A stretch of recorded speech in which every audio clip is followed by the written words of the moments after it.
Everything regarding those 16 critical minutes between the camera's blackout and her pacemaker's final pulse must be reevaluated. Investigators located blood within the structure, yet it was not sprayed or smeared across the various living quarters. It was absent from the bedroom, where the theory of a midnight abduction from her sheets first took root. The kitchen and living areas were clean. Instead, it was concentrated in one zone that dictates her disappearance. A forensic analyst with a history in 7 states and federal jurisdictions has scrutinized these patterns. His findings effectively strip away the foundational assumptions that have guided this case since the initial call. The data suggests this was no crime of passion. It was structured, executed with a hauntingly methodical rhythm. Whoever stepped into that house was operating with a high degree of proficiency and dark intent.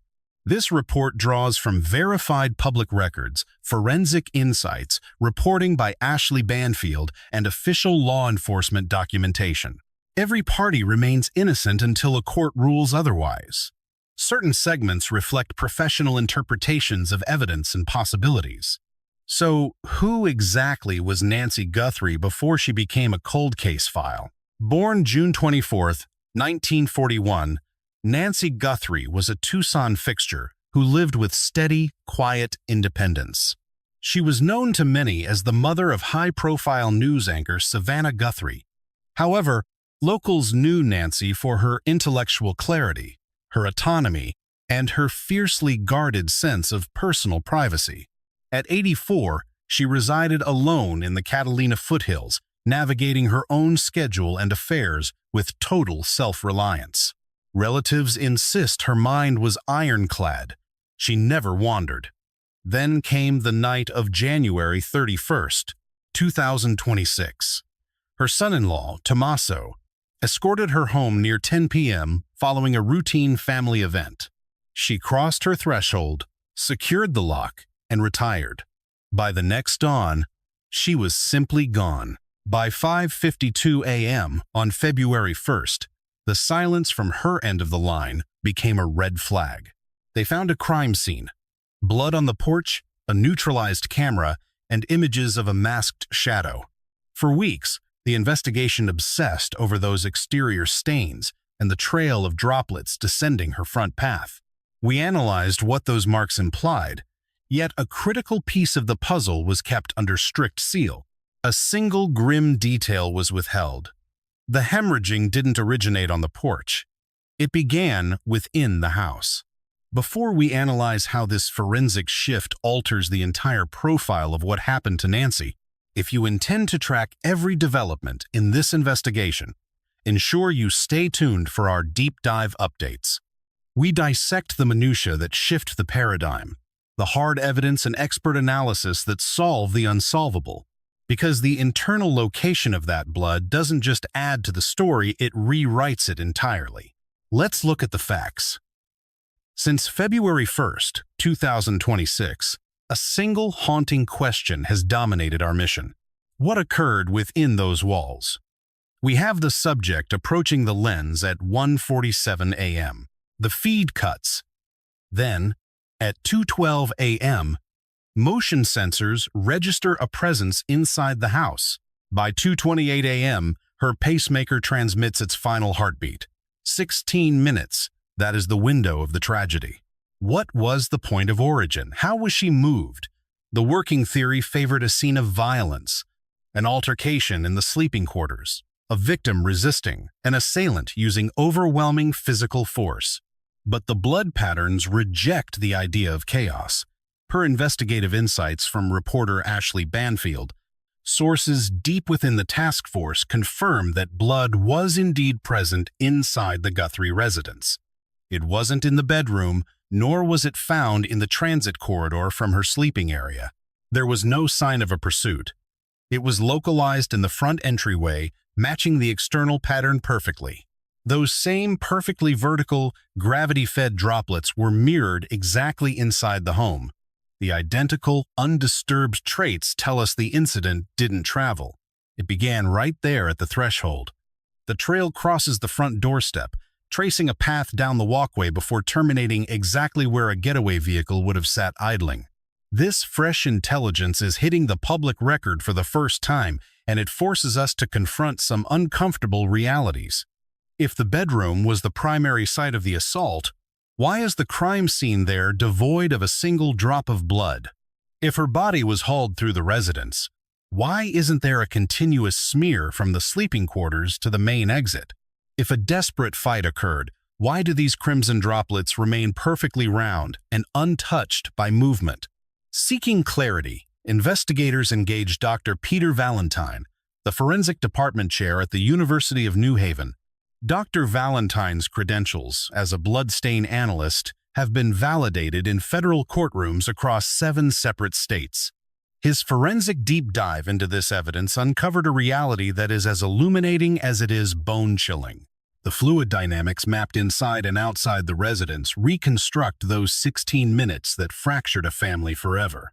Dr. Valentine categorized these as passive drip stains, fluids yielding strictly to gravity, lacking any external velocity or kinetic force. We aren't looking at high-velocity impact or arterial spray from a struggle. We are looking at a slow, rhythmic leak. Those pristine, vertical droplets tell an investigator one thing. This wasn't a panicked rush. It was a slow crawl. Everything was calculated and steady. A running suspect produces elongated, directional tails, not perfect circles. A body in motion leaves smears, and a combat zone leaves chaotic footprints through the mess, none of which we see here. The perfect symmetry of these stains indicates the source was positioned directly above, moving only at a glacial pace. Every single drop remained undisturbed. No boots trampled the scene, and no scuffle broke the patterns. Crucially, Dr. Valentine noted the presence of satellite spatter. These are secondary, microscopic crowns formed when a fresh drop impacts a pool already resting on the floor. This forensic signature only develops when the bleeding source lingers in one spot long enough for multiple drops to stack. One falling drop strikes another, triggering a minute, radiating explosion of fluid. The discovery of satellite spatter changes the entire psychological profile of this crime. Nancy, or the individual holding her, stood paralyzed at that threshold for what the doctor described as a significant duration. This wasn't a frantic exit. They stopped, waiting in the shadows. Something required their full attention at that doorway, perhaps wrestling with the heavy door or readjusting their grip on the victim. During that calculated pause, the blood pooled and splattered. Consider the coldness of that moment. The abductor wasn't spiraling into a panic. He was methodical, patient, and utterly devoid of error. He held the room. Now, we have to settle a long-standing point of contention in this investigation. Did this blood come directly from her body, or was it dripping from a saturated murder weapon? The forensic physics applied by Dr. Valentine effectively kills the weapon theory. Logic dictates that an object soaked in fluid loses its volume rapidly as it travels through space. A handheld tool has a finite capacity for liquid. As it bleeds out, the distance between stains should widen. However, the trail at the residence remains eerily uniform. We don't see the thinning intervals of a dying source. We see the steady output of an active biological pump. This was a living person bleeding out, not a secondary object shedding residue. The sheer volume across these 2 distinct zones identifies this as Nancy's lifeblood, a fact later confirmed by Sheriff Chris Nanos. Genetic profiling left no room for doubt. The real mystery isn't the identity, but the narrative these stains provide. This is precisely where the doctor's expert analysis becomes our most vital window into the past. For a drop to remain perfectly circular upon impact, it requires a vertical, unobstructed path to the floorboards. Nothing could be in the way, no fabric to soak it up, no barrier to deflect the fall. If the trauma was to her head, that wound had to be oriented so the blood fell straight toward the earth.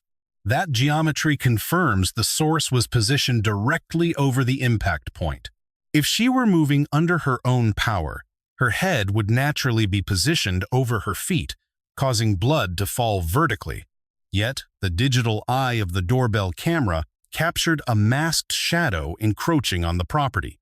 Witness testimony from Savannah places Nancy in her bed at the hour of the abduction, while internal sensors logged movement. The telemetry suggests a presence stalking through the halls. This was no voluntary walk into the night. This was the moment Nancy was abducted. We have to analyze the physics of the transport. How exactly was her body positioned to leave this specific trail of red? An analytical hypothesis suggests she wasn't dragged. She was hoisted over the subject's shoulder. In that orientation, her cranium and torso would dangle behind the assailant. Any hemorrhaging from the facial region would succumb to gravity, falling vertically as he navigated the space. The resulting geometry is purely vertical. The droplets follow his wake. Since he is moving forward and the source is behind him, his own footprints never disturb the evidence. At the front threshold, he hesitated. Manipulating a heavy door while balancing an 84-year-old woman requires a pause. In that silence, the fluid continued its descent, pooling into a telltale cluster of satellite spatter. As he maneuvered through the frame, Nancy's weight likely shifted against his frame. Sudden pressure on her diaphragm could have forced a momentary expulsion of fluid, creating that singular anomaly in the otherwise consistent trail. We presented this sequence to Dr. Valentine for professional scrutiny. He found the logic sound, noting it matched the forensic reality, then offered a chilling insight that changes everything. If she was draped across his shoulder in that manner, the laws of physics dictate the perpetrator's own back became a canvas for her blood. That fluid would have painted the killer's back. Let the weight of that realization sink in. During the frantic cleanup, a suspect only scrubs what his eyes can perceive: his hands, his shoes, the front of his garments. The blind spot is his own silhouette. He remains oblivious to the evidence saturating the fibers between his shoulder blades. If this reconstruction holds, the most damning evidence isn't at the scene, it is on a garment he assumed was clean. It is a ghost in a closet, a stain in a hamper, or perhaps a discarded shirt in a landfill waiting to be found. These are the microscopic oversights that break a wall of silence. It is the one variable he failed to eliminate. But a haunting question remains. If the assault began in the bedroom, why is the entrance the only place marked by blood? Dr. Valentine points to a fundamental misunderstanding in criminal profiling. People assume the first drop of blood marks the point of impact. In reality, biology operates on a delay.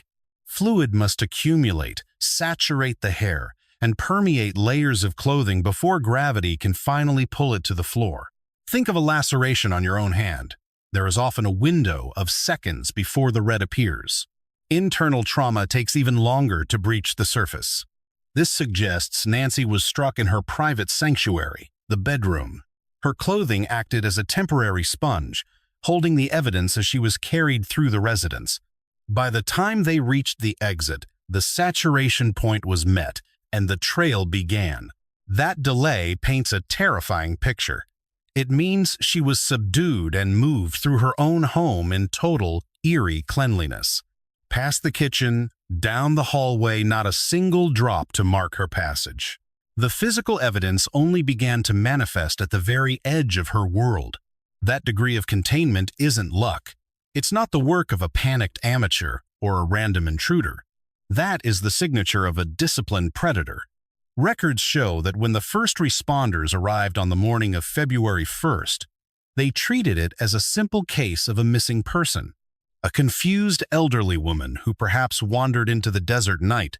But seasoned investigators saw the red flags immediately. The rear door wasn't just unlocked. It was standing wide open, a gaping wound in the house's security. Her family knew she rarely locked that door.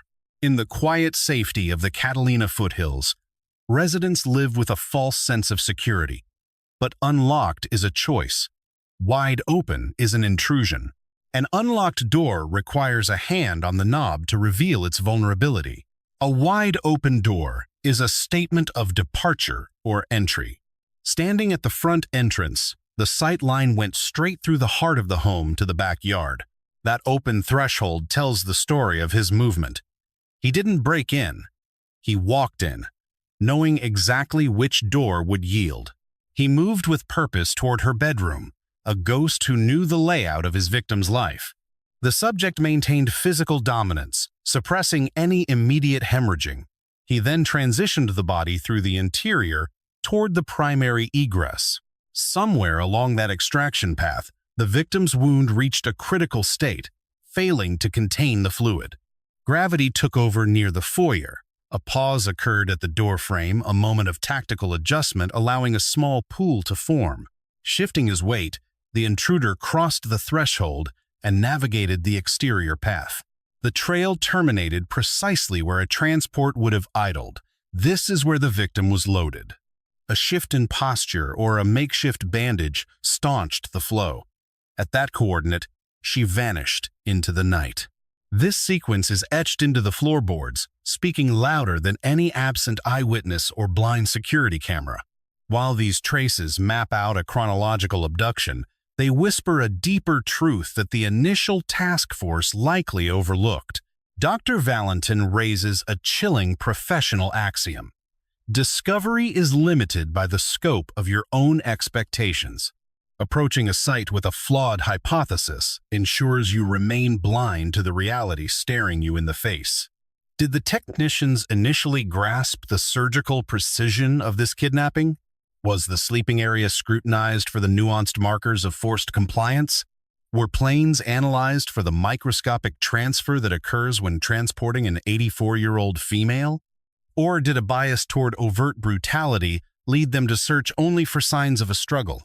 Shattered glass or toppled chairs? Unfathomably, the perimeter was abandoned to the relatives just 30 hours post-disappearance. When questioned on the timing of that release, the doctor's verdict was devastatingly clear. He would have maintained total containment of that residence indefinitely. This is the crux of the failure. Drawing from years as a forensic specialist and a state detective, Valentine has developed an instinct for categorizing criminal anomalies. The Guthrie disappearance occupies a hauntingly narrow statistical slice. This investigation is purely reactive to the physical residue left behind. Usually, labs merely validate what field agents glean from interrogations or identified leads. Science typically plays a supporting role to psychological profiling, but in roughly 5 to 10% of cases, that hierarchy flips. Here, the lab results are the only engine. Without them, the trail goes cold instantly. No eyes watched, no motive surfaced, and no profile fit the void. When biology is your only witness, its sanctity becomes the highest priority of the state. You lock the doors. You sift through the dust. You return repeatedly to interrogate the silence of the room. Guthrie's case sits in that rare 5 to 10%. The evidence is the narrative, yet that narrative was potentially silenced by a premature 30-hour exit. Key artifacts, potentially holding the killer's signature, were left behind in the rush. The threshold carpet stayed exposed to the elements for several weeks. Media lenses captured it. It was stepped over by every passerby who neared the property. Valentine identified that fiber trap as a potential gold mine for linking a perpetrator to the interior. Automotive threads, unique mineral deposits, or synthetic filaments from a boot. Analyzing such a matrix is grueling. One would have to navigate through thousands of irrelevant environmental contaminants. Yet buried in that chaos lies the one particle that shatters an alibi. It required immediate seizure and hermetic sealing. Instead, it remained exposed to weather, foot traffic, and degradation. The mounting hardware for the security feed was similarly ignored. The killer had physically detached the device. He engaged that metal. Had he held a flashlight between his teeth, DNA would have transferred from lip to glove to bracket. That biological material would have been imprinted directly onto the mount. Evidence recovery occurred 3 weeks late. By then, the sun had likely scorched the genetic blueprint into oblivion. Valentine labels these unforced errors, permanent tactical failures born from the heat of the moment, the friction of interagency politics, the blinding glare of the 24-hour news cycle, the weight of a prominent name. These factors create a toxic rush toward perceived results rather than accuracy. Precision is sacrificed on the altar of speed. In Valentine's world, haste is the father of failure. Sheriff Nanos eventually faced the inevitable question of hindsight. His admission carried the heavy weight of a man who realized he gave up the ground too soon. He pauses, a dry rattle in his throat. In retrospect, he admits, playing the Monday morning quarterback, "I likely should have secured that perimeter for a longer duration. My confidence in my unit remains unshaken. We welcome outside scrutiny or aid. But yes, releasing that scene prematurely, that was a lapse in judgment. It is a rare moment of transparency, a quiet concession that, looking back, the yellow tape came down far too early. Yet, 52 days into the void, the sheriff's narrative shifted during a sit-down with local press. The story changed. I stand by every decision made by my squad. Releasing the scene when we did, I have zero regrets about that call or any other. The contrition of previous weeks has vanished, replaced by a wall of perceived perfection. Dr. Valentine refrained from calling out the hypocrisy, yet his analysis of how investigations crumble under the weight of public scrutiny tells the real story. Let's pivot to the crimson signatures left behind. What does the blood actually reveal about Nancy's physical state? The photographic evidence shows a substantial loss of fluid, yet it is not an ocean. We are looking at a wound that was serious, but not an immediate death sentence. Dr. Valentine weighed his words with clinical precision. This level of trauma demands a trauma ward, certainly, but it is fundamentally a survivable event. But here is the chilling variable. We are blind to the internal damage. We cannot see the injuries that do not bleed out. Once she crossed that threshold, the trail goes dark. Was she treated? Was she further brutalized? The silence is deafening. Those droplets offer a snapshot of a single moment, a single laceration venting life onto the floor. It is merely a fragment of the horror. It fails to account for the full spectrum of what she endured. Recent communications from the family suggest a grim resignation. They are no longer looking for a survivor. They are looking for a place to mourn. Their words carry the weight of bereavement. Contrast that with the sheriff, who used his airtime to speak directly to the shadow in the room. End this. Leave her at a hospital, a fire station, anywhere. Just walk away and let her return. This plea implies a flicker of hope remains within the department, a belief that she might still be breathing. This agonizing divide has spanned 52 days of purgatory. Science, unfortunately, has yet to bridge the gap between hope and grief. The forensic reality is this. When she was forced from her residence, she was wounded, yes, but she was very much alive. Once that car door closed, the blood patterns lost their voice. The rest is a haunting unknown. Yet, the stains whispered one final, crucial detail before they went silent. The transport vehicle is contaminated. Dr. Valentine is certain of it. The trail of droplets terminates abruptly on the concrete path. That specific terminus marks the exact location where she was loaded into the suspect's car. In the transition from being hauled to being dumped into a seat or onto a floorboard, the physics changed. Either the angle of the wound shifted, or a hand reached out to stifle the flow. The dripping ceased, but the evidence remained. Before the door slammed shut, however, the car's interior was marked. That is the smoking gun in this investigation. You can scrub a car until the upholstery fades, but you can almost never truly erase the ghost of blood. Amateur cleaners stop once the crimson stain vanishes, oblivious to the microscopic proteins that anchor themselves to the fibers. It looks pristine to the human eye, but under the cold blue glow of forensic reagents, The hidden map of the crime illuminates. Even a night spent with a brush and chemicals would not be enough to evade a modern forensic sweep. Bleach might mask the smell, but the latent iron signatures endure. We would find her there. We would find her DNA. That signature would be Nancy's. It would lock her presence into that steel cage at the exact moment of her abduction. It is the ultimate forensic tether, linking the machine, the driver, and the victim in one undeniable, incriminating loop. The directive from the lab is clear. Locate that vehicle at any cost. It is the key to everything. The physics of the scene prove the vehicle's existence. It is a ticking time bomb of forensic data waiting to be recovered. Federal agents have been working the blocks, sifting through digital doorbells and grainy security feeds, hunting for a ghost on wheels. They are cataloging every engine that hummed past her door. Once they isolate the target, the science becomes a formality. Spray the chemicals, run the sequence, close the file. But 52 days of silence suggest the trail is growing cold. From the outside looking in, the gears of justice seem to have ground to a frustrating halt. This is the forensic anomaly Dr. Valentine spoke of, a case where the investigators are entirely at the mercy of the laboratory. Without that breakthrough, they are paralyzed. And every sunrise after 52 days makes the odds of a resolution bleed away. There is, however, a psychological profile hidden in those stains. The blood speaks of the monster behind the wheel. The distribution, perfectly vertical, steady, rhythmic, suggests a predator who was chillingly composed. There was no panic here, only intent. This was no frantic intrusion.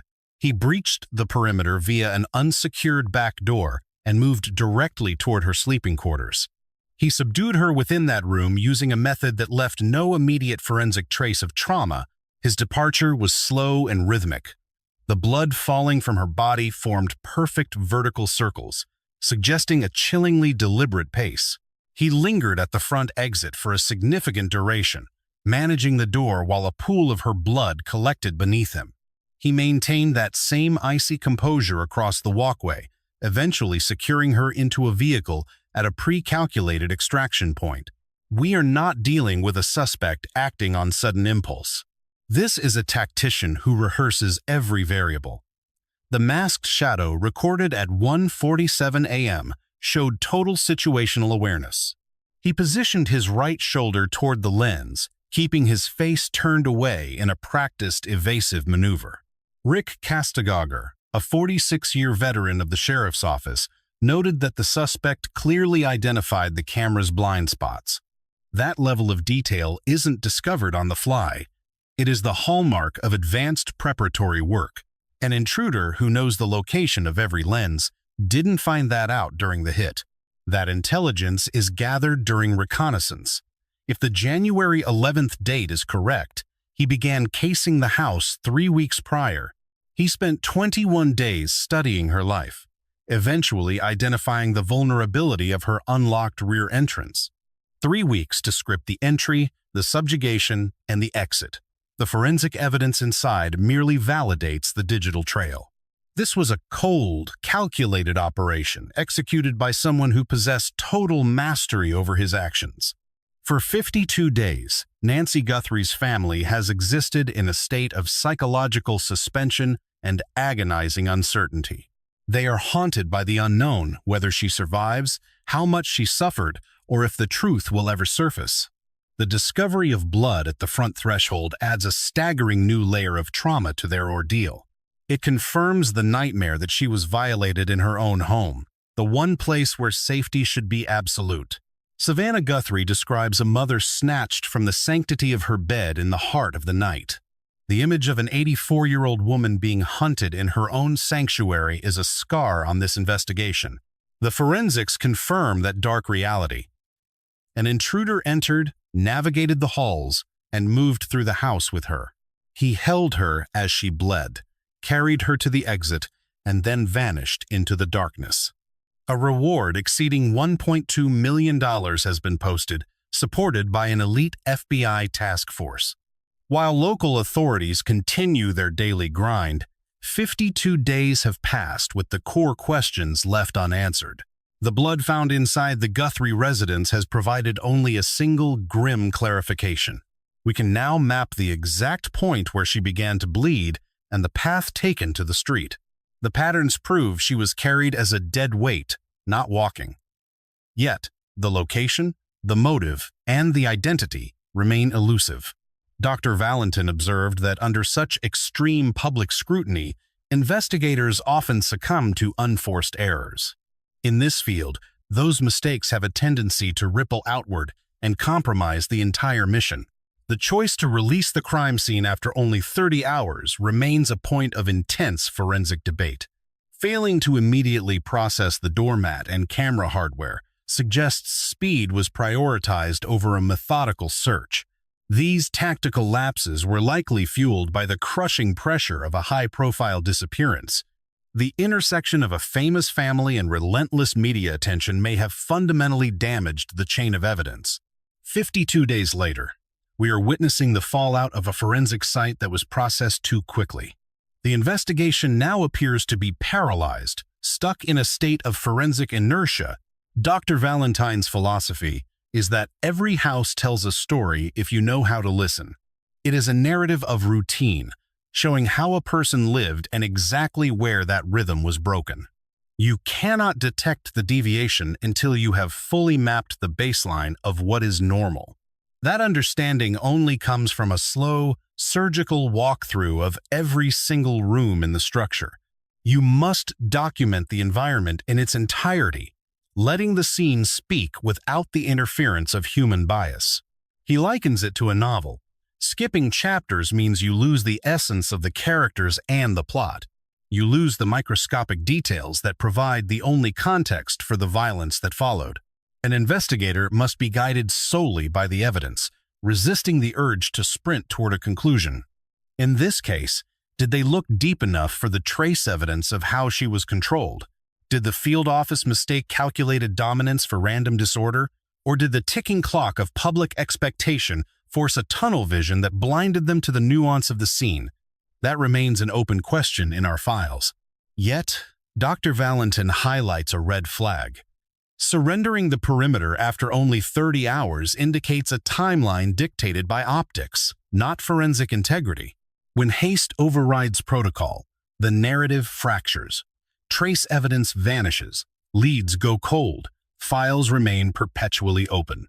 Beyond the cold analysis of blood spatter and scene processing, we must confront a deeper reality. Nancy Guthrie isn't just a collection of biological markers or a data point in a profiling report. She is a matriarch who spent 84 years weaving herself into the fabric of her town, defined by deep roots and predictable comforts. Her sanctuary was her home. 52 days ago, she was exactly where she belonged, asleep in her own bed. Before dawn, an intruder breached that peace, dragging her across the floorboards, leaving a trail of trauma before vanishing into the night. For 52 days, her kin have lived in a purgatory of the unknown, wondering if her heart still beats. Haunted by thoughts of her pain, Savannah Guthrie faces the cameras every morning, masking a private hell with professional composure. Yet, beneath the studio lights, the toll is visible, a crushing burden of grief and unanswered questions. The grandchildren navigate a world where their grandmother simply ceased to exist, a void where a person used to be. This isn't a mere folder in a filing cabinet. It is the wreckage of a human legacy. With every sunset, the wound stays open. The hemoglobin found inside her residence provides a clinical prologue to this tragedy. It maps the initial assault and the subsequent transit. It reveals a subject who operated with chilling precision and disturbing composure. However, the stains provide no GPS coordinates. They offer no confirmation of life. The identity and motive of the perpetrator remain shrouded, perhaps hidden within a stained vehicle or discarded, blood-soaked fabric, or perhaps caught in the digital amber of a forgotten security feed. The truth resides solely in the mind of the shadow who dismantled this family 52 days ago. While rumors swirl, we finally have a hard pivot point. the spatial distribution of biological evidence within the crime scene. We have deciphered the cast-off and transfer stains, revealing a narrative of premeditation and psychological dominance. It is a fragment of the whole, but in the labyrinth of high-stakes investigation, every thread is vital. Each nuance narrows the profile of the offender. Each breakthrough increases the odds that a witness might finally connect the dots. These stains are a chapter in Nancy's final testament. It is a history that demands a conclusion for the victim, for Savannah, and for a family enduring 52 days of silence. If you believe this case demands a resolution, stay vigilant and join our pursuit of the truth. Signal your support for this family's quest for closure and offer your insights below. What is your analysis of those 16 critical minutes between the sleeping quarters and the threshold? We refuse to let this file go cold.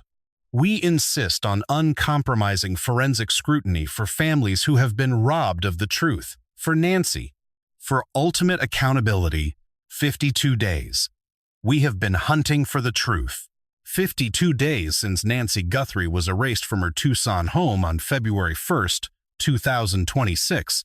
We assumed the worst. They imagined a frantic fight, an assault, pure chaos. However, forensics reveal a far more chilling reality.